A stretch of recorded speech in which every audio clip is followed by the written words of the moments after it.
Salut les dormeurs.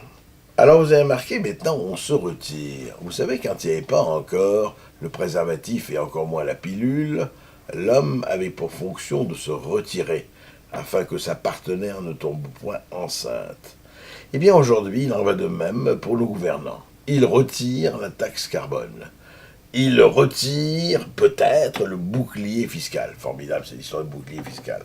On n'a encore rien compris qu'on ne le retire déjà. Et quand notre ami Sarkozy a dit, mais écoutez, il ne faut pas que les gens payent plus de 50% d'impôts, certes, il espérait que les grosses fortunes allaient du coup revenir, quitter leur lieu de résistance en Suisse, en Belgique, en Angleterre, dans les îles anglo-normandes et ailleurs, pour revenir en France.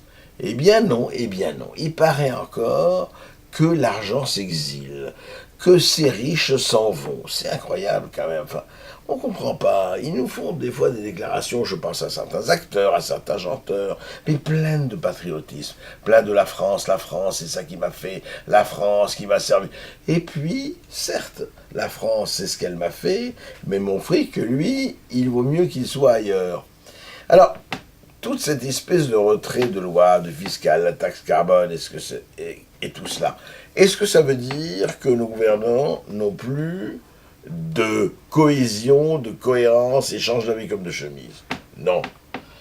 Simplement, avec 1500 milliards de dettes, avec la somme à rembourser pour la France chaque année, qui est équivalent au montant total de l'impôt sur le revenu, c'est vrai qu'on peut se poser des questions sur comment faire et quoi faire. Et on sent l'étroitesse absolue de la marge de manœuvre. Alors, on joue aux billes. Alors, on joue aux échecs. On essaie de compenser là, de mettre cette cotère sur telle jambe de bois. On essaie de boucher les trous. Mais c'est très, très, très, très, très compliqué. Et encore une fois, on ne comprend pas pourquoi Sarkozy et son gouvernement ne mettent pas tout sur la table. Tout sur la table. Dans une grande opération vérité à la télévision et à la radio pendant une semaine, vous expliquerez voilà où on en est, voilà ce qu'on peut faire, et voilà les conséquences de telle ou telle mesure. Alors les Français, il faut choisir entre deux inconvénients, vous préférez quoi? Eh bien ça, non, personne ne le dit. Pourquoi? Parce que tout, et à gauche comme à droite, hein. À gauche, même chose, à gauche, vous vous rappelez, le pas de deux de Martine Aubry sur les retraites, et puis on revient, non, 60 ans, on ne touche pas, on ne touche pas. Magnifique. Tout le monde arc-bouté. Vous savez, ça me fait penser à la classe politique aujourd'hui.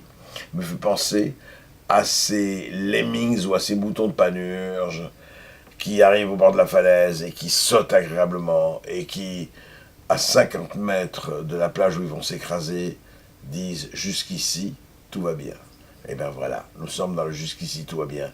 Alors avant de s'écraser, avant de tomber définitivement, debout les dormeurs, la marée monte.